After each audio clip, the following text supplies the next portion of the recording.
এদিকে বিএনপির স্থায়ী কমিটির সদস্য সালাউদ্দিন আহমেদ বলেছেন, একটি রাজনৈতিক দল ধর্মের ভিত্তিতে রাজনীতি করে জাতিকে বিভক্ত করতে চায়। সোমবার সন্ধ্যায় রাজধানীর ঢাকেশ্বরী পূজা মণ্ডপ পরিদর্শনে এসে তিনি এসব অভিযোগ করেন।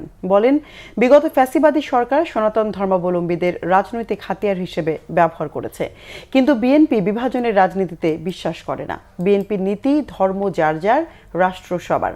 আগামী নির্বাচনে হিন্দু ধর্মাবলম্বীদের বিভিন্ন দাবিগুলো পর্যালোচনা করে বিএনপির নির্বাচনী ইশতেহারে অন্তর্ভুক্ত করা হবে জানিয়ে সালাউদ্দিন আহমেদ বলেন, কিছু মহল একটি ইস্যু তৈরি করে নির্বাচন বিলম্বিত করতে চায়। যারা নির্বাচন বাধাগ্রস্ত করতে চায়, জনগণ তাদেরকে প্রতিহত করবে বলেও মন্তব্য করেন তিনি।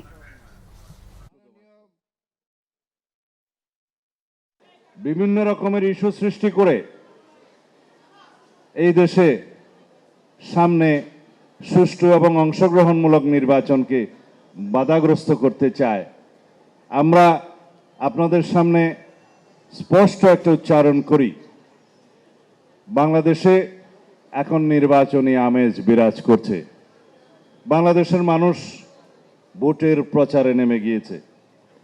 সকল প্রার্থী যারা ইলেকশন করবেন বলে আশা করছেন সবাই গণসংযোগে নেমে গিয়েছে। এখন যারাই নির্বাচনকে বাধাগ্রস্ত করার চেষ্টা করবে, যারা বিভিন্ন ইস্যু সৃষ্টি করার মধ্য দিয়ে নির্বাচনকে বিলম্বিত করার চেষ্টা করবে, তাদেরকে দেশের জনগণ চিহ্নিত করবে।